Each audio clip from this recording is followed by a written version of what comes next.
1 Corinthians 6:13. Be watchful, stand firm in the faith, act like men, be strong. I have thought about this story for a couple of weeks now and decided to talk about it at this point in time. And the reason it has been on my mind is because of the times we live in currently and the things that we will experience and that we see is coming our way that we're going to have to face. And I got to thinking about our small church, our small faithful church, and I had to ask myself included, this is not just you, this is myself included, the simple question. We all have faith, right? Yes. We've got faith. Is our faith strong enough to handle what is coming down the line? Now, before you shake your head yes or tell yourself, oh my gosh, Pastor, what the heck are you talking about? My faith is rock solid. I want us all to remember, will we have the fortitude to stand strong in those perilous times? And the overall answer is, I just don't know. I don't know because we have never experienced what is feasibly coming our way. And everybody would sit there and like to say, well, you know, Christ says to stand strong in Him in all perilous times because He's faced everything in the past. But none of us have really faced the challenges that the prophets are talking about, that we read about in the Bible, and things like that. And for anyone that thinks, of course I can be strong enough, remember Peter. Remember Peter. He was not strong enough to initially answer the simple question, are you not one of those men from Galilee who followed this man? And we know that, and we find it in Matthew 26, verses 69 through 74, and he was asked 3 times. Oh, come on, do we know you were with him? Nope, not me. You're mistaking me for someone else. But now, he's not the only one that we look at in the Bible that had a little bit of challenges with their faith. When we look at people who wrestled with their faith, John the Baptist wrestled with it when he was in prison. He sent his disciples to ask Jesus, are you really the one? Even though he announced it when he baptized him, there is the Lamb of God. He's the one that's come. But as it got close to the end of his life, go find out, is he really the one or should we be looking for someone else? We have Thomas. He wrestled with his faith. Moses wrestled with his. David wrestled with his. Elijah, Gideon, and Jonah. And those are just to name a few. But you know, even Jesus wrestled a little bit with it in the very end. When he said, Father, if it's all possible, take this cup from me. But your will be done. And he was strengthened. When the time comes, will you wrestle with your faith? Now, I'd like to kind of look at these 3 very famous but ordinary men who stood strong in the face of certain death. And we all know them. We like them. They're great people. Shadrach, Meshach, and Abednego. So let's look at this run one more time. Let's start in Daniel 3, verses 1 through 7. King Nebuchadnezzar made an image of gold whose height was 60 cubits and its breadth 6 cubits. He set it up on the plain of Dura in the province of Babylon.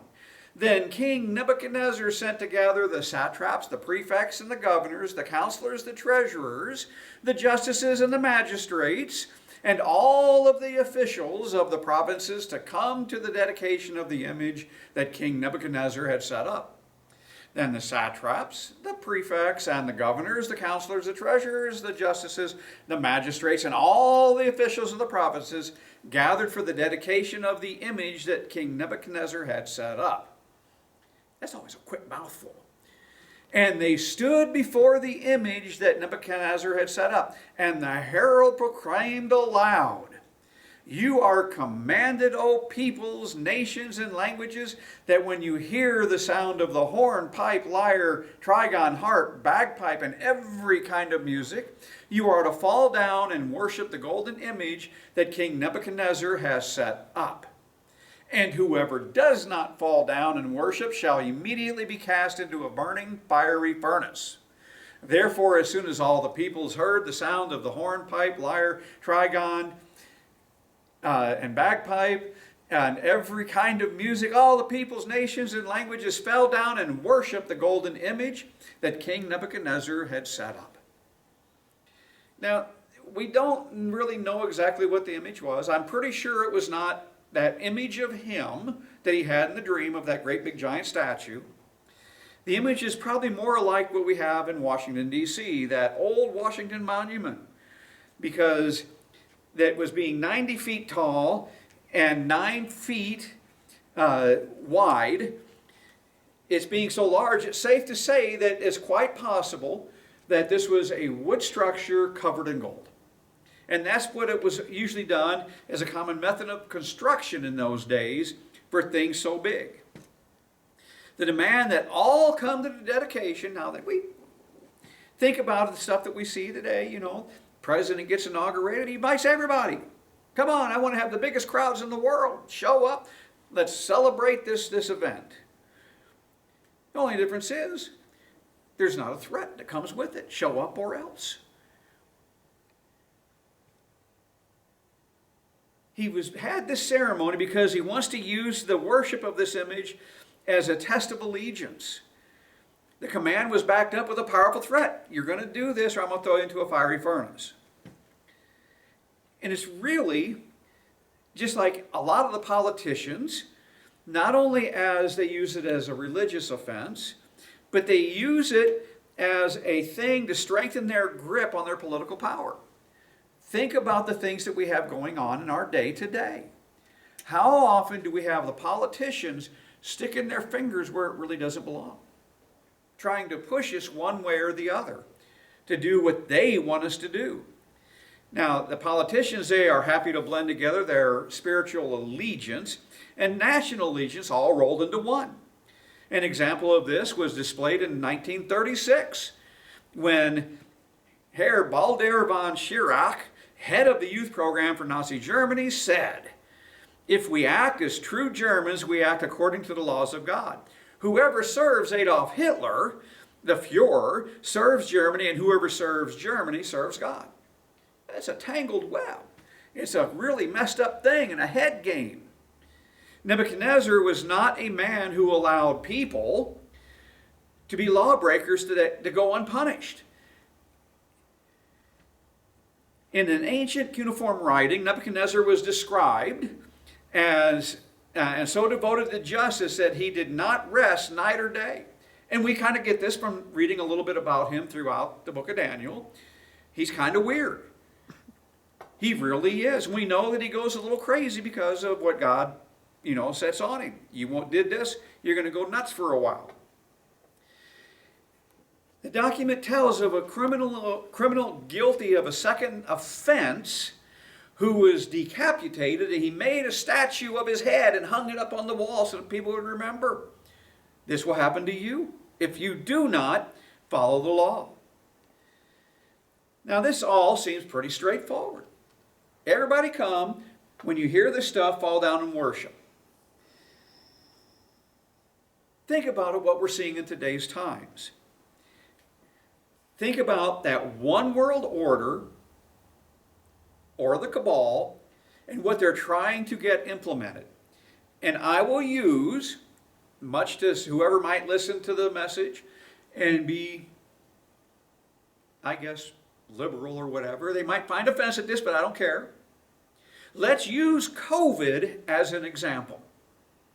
What happened initially that we were told? Oh, we need to shut down the country for a couple of weeks to get this under control. Did we shut down for a couple of weeks? No, we got to wear that mask so that we, save everybody, save grandma, and save each other. We don't spread this stuff.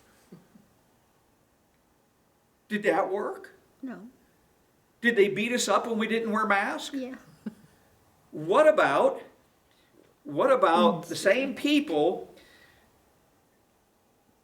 that said shut down the schools, shut down businesses, shut down all of this stuff except for these wonderful essential places? Let's see, they shut down the moms and pops grocery stores, they shut down all this other stuff, but they left them big box stores open. I read and heard that that lovely person running for vice president on the Democrat Party, he shut down all the moms, pops, left the big stuff open, left the strip clubs open, the bars open, and things like that, and ran everybody out of business. What happened to those people who did not comply? Well, they were really raked over the coals pretty hard. These are the times that I look at as you can shift them back to the time of Daniel and Nebuchadnezzar. We look at here, Daniel 3, verses 8 through 12. Therefore, at that time, certain Chaldeans came forward and maliciously accused the Jews. They declared to King Nebuchadnezzar, O king, live forever. You, O king, have made a decree that every man who hears the sound of the hornpipe, lyre, trigon, harp, harp, bagpipe, and every kind of music shall fall down and worship the golden image. And whoever does not fall down and worship shall be cast into a burning fiery furnace. Now there are certain Jews whom you have appointed over the affairs of the province of Babylon, Shadrach, Meshach, and Abednego. These men, O king, pay no attention to you. They do not serve your gods or worship the golden image that you have set up. Now these Chaldeans, they had an obvious political motivation against these Jews who were promoted to high offices along with David. Why? Because they were above them. Apparently their failure to worship the image was not discovered until these certain Chaldeans said, oh, we see that they weren't there. With so many thousands of government officials in attendance, it would be easy to overlook these three people. Notice there was not Daniel here either. It'd be easy to overlook these three. And we know that additionally these three did not lodge a protest. They simply refrained from sharing in the sin of idolatry.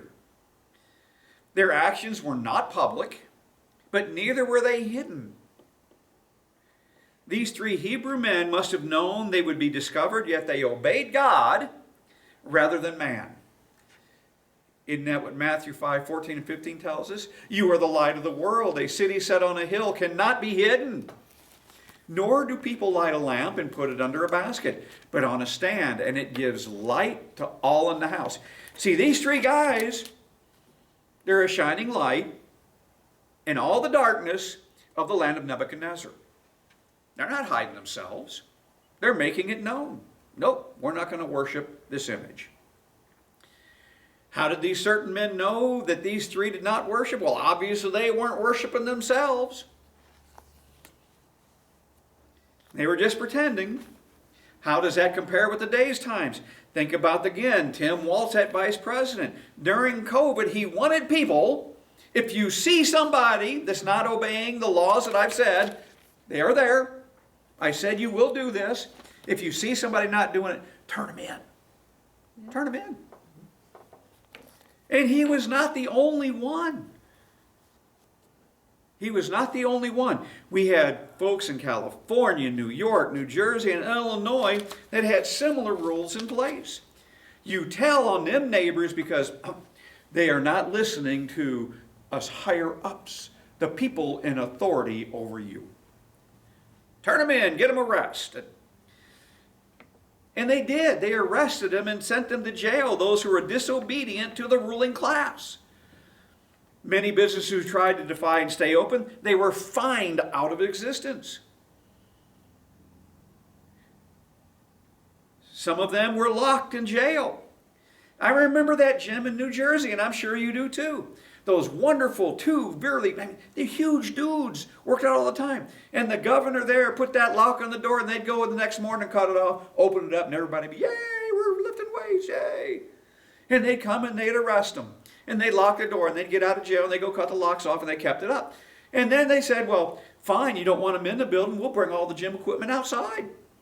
No, that's not going to cut it either. You have all these people, they're within 6 feet of each other. They might breathe on each other. They were fined to the tune of a couple of $1 million. They still ignored the order, and they won in court. I did not shut our church down except for one Sunday during COVID. And that was so that I could figure out how to do podcast. And we were open the rest of the time. I had signs on the doors that said, "We are open. We will not close." I did not wear a mask in this school. Not once. Even when all the kids started to protest and the principal came up and said, "Will you please wear the mask for this day because people are going to be protesting, these students and these parents and all that." And I said, "Why? I've been following the rules. I am not around anybody for more than 15 minutes, and I am not closer than 6 feet to anybody. I'm following the rules." But if you don't, they're using you as the example of why they're not wearing masks. Not my problem. And the day they wanted me to wear the mask, I made sure that I was not in the building. I happened to do a lot of cleaning up outside and everything else, and I did not wear a mask that day either. Does that make me a rebel? I don't know, maybe. I don't know. Or what about the LGBTQAI plus whatever folks who sued the bakeries for not doing as they wanted? How dare you not bake the cakes that we tell you to bake? You're a Christian? On your Christianity. We're God? On your God. You will bake us these cakes or we're going to sue you out of existence. Go woke or go broke. Well, we eventually turned those tables around too because those bakeries won. And they kept going after. Even though the Supreme Court and everything else said these other things, they kept going getting after them. And even though with all of that, we turned those tables on them, didn't we? Man, think of Bud Light. Think of Harley Davidson. Think of some of these other great big companies that went big time woke. Target. Who? Target. Target. Did we use them anymore? Nope. And they're trying to backtrack big time. Not going to work. And do not think that all of this stuff is not going to happen again. Because it will. They're already plotting it. We know the things that they're leaking out. Ooh, look out for monkeypox. Look out for these other things. It's coming. It's coming. And they're already put into place and they're starting to leak it to get you to obey once again. Fear. Using fear. Yep, nothing but fear. Well, when we know that when the three told Nebuchadnezzar that, according to Daniel 3 verses 13 through 15, Nebuchadnezzar in furious rage commanded that Shadrach, Meshach, and Abednego be brought. So they brought these men before the king. And Nebuchadnezzar answered and said to them, "Is it true, O Shadrach, Meshach, and Abednego, that you do not serve my gods or worship the golden image that I have set up? Now, if you are ready, when you hear the sound of the horn, pipe, lyre, trigon, harp, bagpipe, and every kind of music, to fall down and worship the image that I have made, well and good. But if you do not worship, you shall immediately be cast into a burning fiery furnace. And who is the God who will deliver you out of my hands?" To his credit, Nebuchadnezzar, he didn't just listen to those three's hearsay. He brought them into him. Dudes, I know that you're really good people. But did you really not do as I commanded? You know, if you did, it's okay, because I will do everything all over again just so that you can fall down and worship. It's one thing to make a stand for God. It's another greater thing to stick to your stand when pointedly asked, "Is it true? Is it true?" Peter followed Jesus after his arrest, but he wilted and denied Jesus when asked, "Is it true?" Nebuchadnezzar would not tolerate losing face on such an important thing in his life. His pride made him declare, "You shall have no other gods before me." But what did that say to those three and all the other countries that were there to dedicate this stupid statue? Your gods are nothing. I am more important. I am your God. with crazy powers in our current government, who is trying to turn everything over to the great, wonderful World Health Organization to control what we will do during the next so-called pandemic. Oh, what are the things that the old wonderful WHO say? Well, let's say you're going to get rid of your guns, you're going to have to get all your shots, you're going to have to do everything that we tell you, because if you don't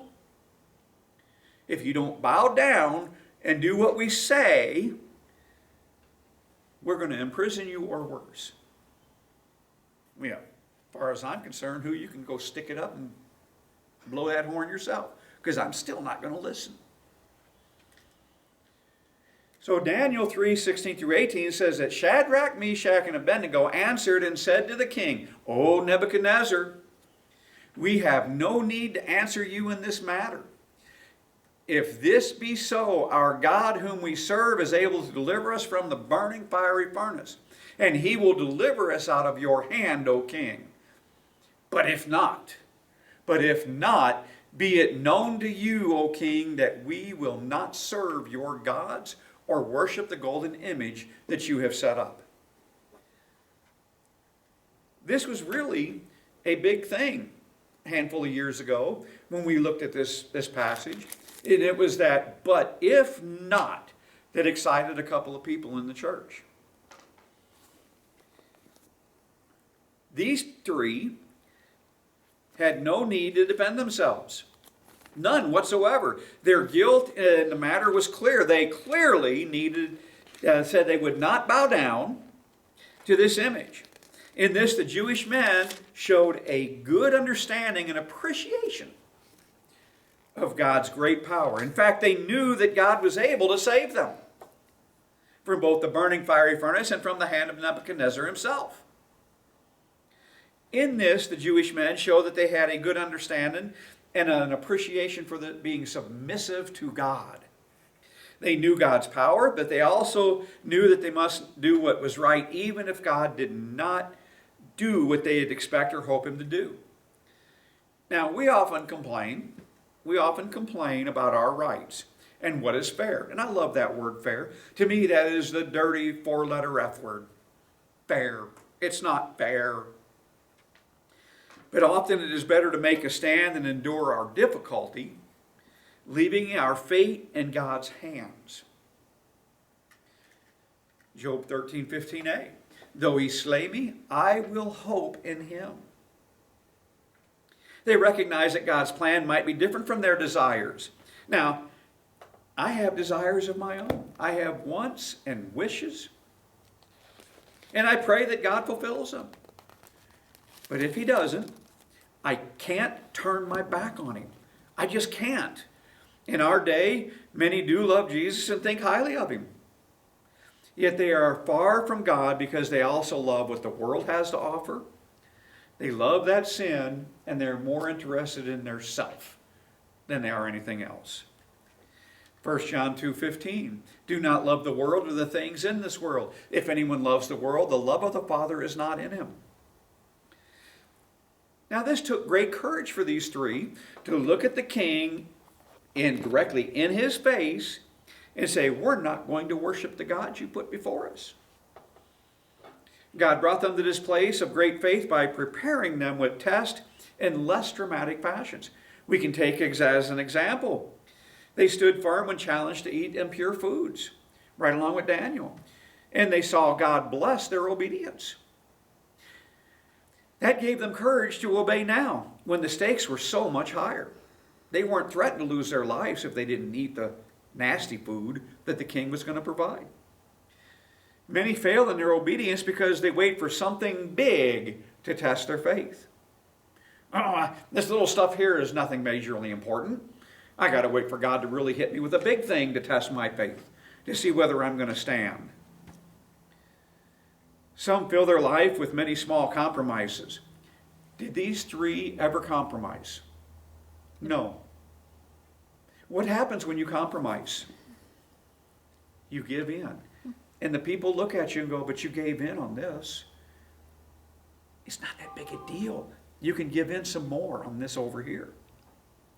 And all you do is you take apart your integrity, and the things that are important, your character, when it comes to your following Christ. Shadrach, Meshach, and Abednego show that the obedience to God in small things, it really matters. These three were uncompromising. Daniel 3, 19 through 23, that Nebuchadnezzar was filled with fury, and the expression of his face was changed against Shadrach, Meshach, and Abednego. And he ordered the furnace heated up 7 times more than it was usually heated. And he ordered some of the mighty men of his army to bind Shadrach, Meshach, and Abednego and to cast them into the burning fiery furnace. Then these men were bound in their cloaks, their tunics, their hats, and their other garments, and they were thrown into the burning fiery furnace. Because the king's order was urgent and the furnace overheated, the flame of the fire killed those men who took up Shadrach, Meshach, and Abednego. And these 3 men, Shadrach, Meshach, and Abednego, they just fell. They fell into the burning fiery furnace. No matter how brave these 3 were, facing the fury of a king was still extremely intimidating. Now, we get the feeling that prior to their statement, old King Nebuchadnezzar, he was just speaking just kind and sweet as honey dripping off his tongue to these 3. Almost like a father. Now, come on, boys. Just do this one little thing, and all's good. It's all forgiven. But they said no. And you can just see it. You can just see when they said no, that he just wound himself up and the fury filled his face. And again, for those in our times that we don't agree with, I don't agree with what you think. And they'll talk to you in your face. Oh, let me explain my stance to you so that you can understand. And I'm going to talk to you like you're 3. Because obviously you don't understand why we do the things we do, or why I am the way I am, or why you should agree with the things I believe in. And it's all fine and dandy until you continue to say, no, no. And then before you know it, they're yelling and screaming in your face and literally berating you. Oh, hell breaks loose. Everything was done to make sure that the 3 Hebrew men were quickly and completely burned. He set that furnace up, and I'm sure that this furnace was glowing red. And he told them strong men, you bind them up really hard, and I don't want them to be able to move. And that furnace was so hot, I'm not even sure how they opened the door, or if it was just an opening. Yeah. It had to have been a door, because as soon as they said that they were there, they got burned up. And they fell in. They fell in.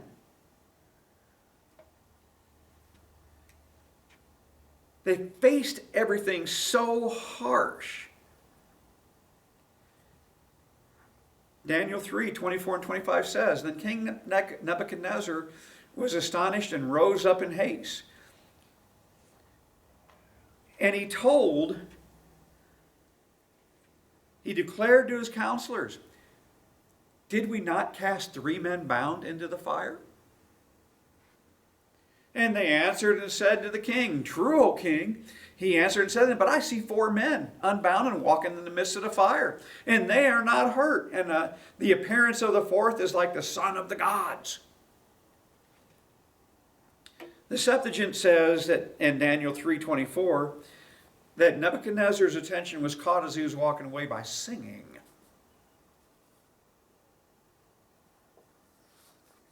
He heard singing and praises. And you can tell that if this is true, it kind of reminds you of Paul and Barnabas when they were thrown in prison. They were chained up and they were bound and they're singing praises. All right, yay, God, this is cool. And it got the attention of everybody in the prison. We can imagine that the king had them cast in the furnace and he didn't even bother to look twice. I mean, this thing was hot. It killed the men that was going to throw them in. They fell in. And when he walked by and he hears singing, he stops and hey, didn't we just throw 3 in? How come there's 4? He's standing at a safe distance because I'm sure that the fire is still raging pretty hot. Now, we don't know if Shadrach, Meshach, and Abednego knew that the Son of God was with them. We don't know. In their fiery trial. Sometimes we are aware of Jesus' presence in our trials, and sometimes we are not. But here he is there nonetheless. Isaiah 43:2. When you pass through the waters, I will be with you, and through the rivers, they shall not overwhelm you. And when you walk through fire, you shall not be burned, and the flame shall not consume you. I like what Charles Spurgeon observed, that God's people are often in the furnace. And though there are different kinds of furnaces, they serve similar purposes in our life. There is the furnace that man prepares, the things we do for ourselves and to ourselves. There is the furnace that Satan prepares, and we look at Job. And there is the furnace that God prepares. God can deliver us from any trial, or he can miraculously sustain and strengthen us in a trial. Isaiah 40:28 and 29. Have you not known? Have you not heard? The Lord is the everlasting God, the creator of the ends of the earth. He does not faint or grow weary. His understanding is unsearchable. He gives power to the faint, and to him who has no might, he increases strength. And this is the thing that those without Christ have a hard time understanding. They don't get it. That great peace of mind that happens when we fully trust and rely on him. How come that fire is not bothering you? I don't get it. They see our faith grow stronger through each and every trial we face, and it's incredible to them. Daniel 3:26 and 27. Then Nebuchadnezzar came near to the door of the burning fiery furnace and declared, Shadrach, Meshach, and Abednego, servants of the Most High God, come out and come here. Then Shadrach, Meshach, and Abednego came out from the fire, and the satraps and the prefects and the governors and the high council and the king's counselors gathered together and saw that the fire had not had any power over the bodies of those men. The hair on their heads was not singed, their cloaks were not harmed, and no smell of fire had come upon them.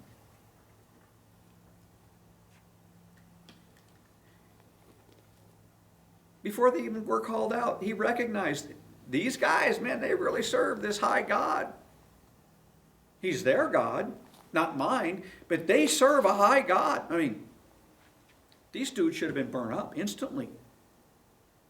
And I'm sure that because they were bound, everything that they were bound with burned off. Because they were walking, and they were able to come out of the furnace. And they still were dressed. Everything was intact. Nothing was singed. They didn't even stink of smoke. Man, I can't even sit in front of a campfire without walking away smelling of smoke. The trial had no power over these men because they were thoroughly submitted to the power and the will of God. Before the time of Jesus, they knew the truth about Jesus' promise in John 16:33. I have said these things to you, that in me you may have peace. In the world you will have tribulation, but take heart.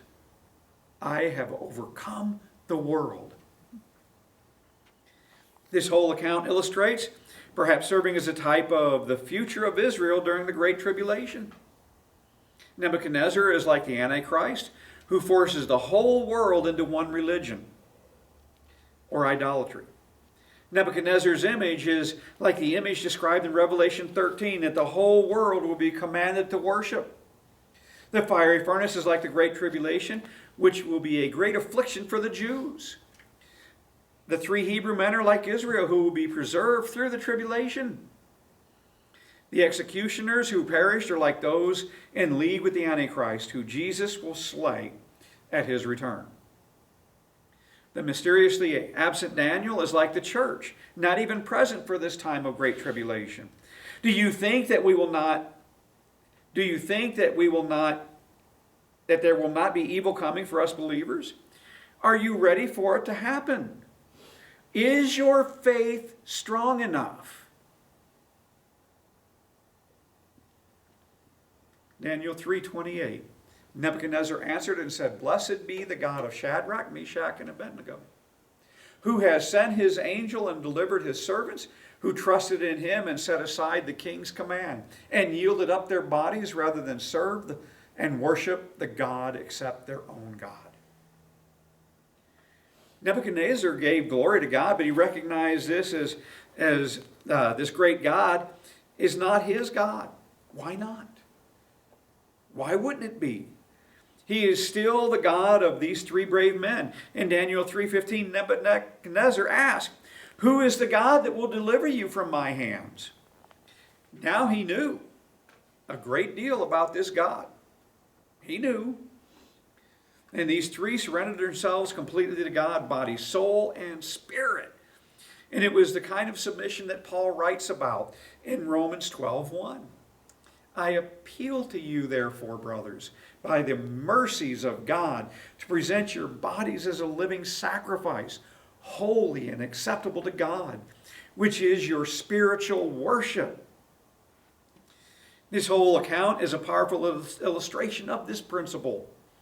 We see Satan trying to make the believer bow down and to his idealized image of what men and women should be.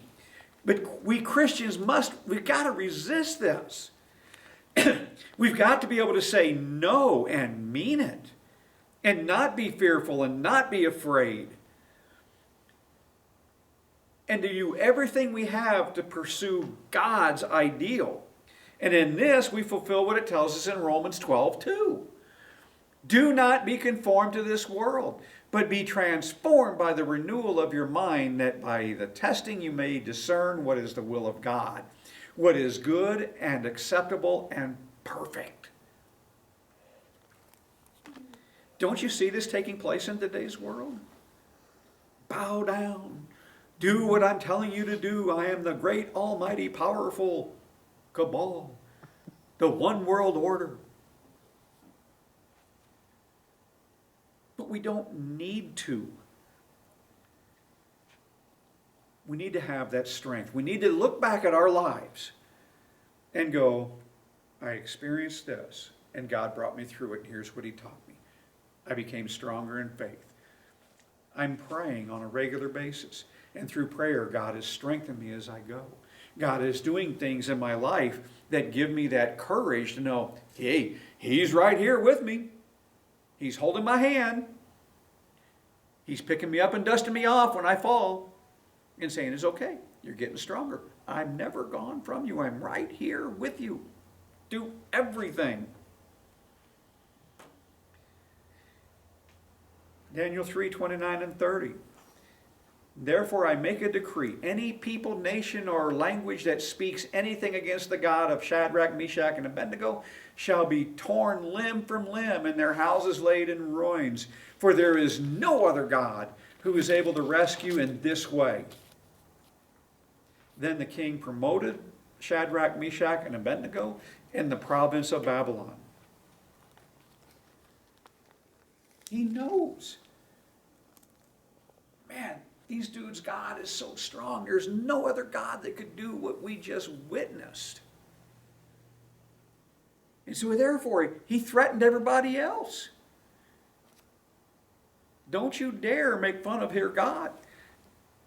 You had better not say anything against their God. If you do, and I hear about it, you're dead. Your families are dead. Your houses are gone. You are totally destroyed. Through all of this, these three were faithful and relied on God. Revelation 2:10. Do not fear what you are about to suffer. Behold, the devil is about to throw some of you into prison, that you may be tested, and for 10 days you will have tribulation. Be faithful unto death, and I will give you the crown of life.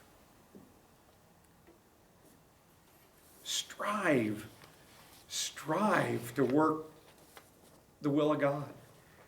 Pray, use your experiences. If we're able to do that, even unto death, you're going to get rewarded. God rewards those who are faithful and trust and honor Him. Let's go to prayer. Oh, Heavenly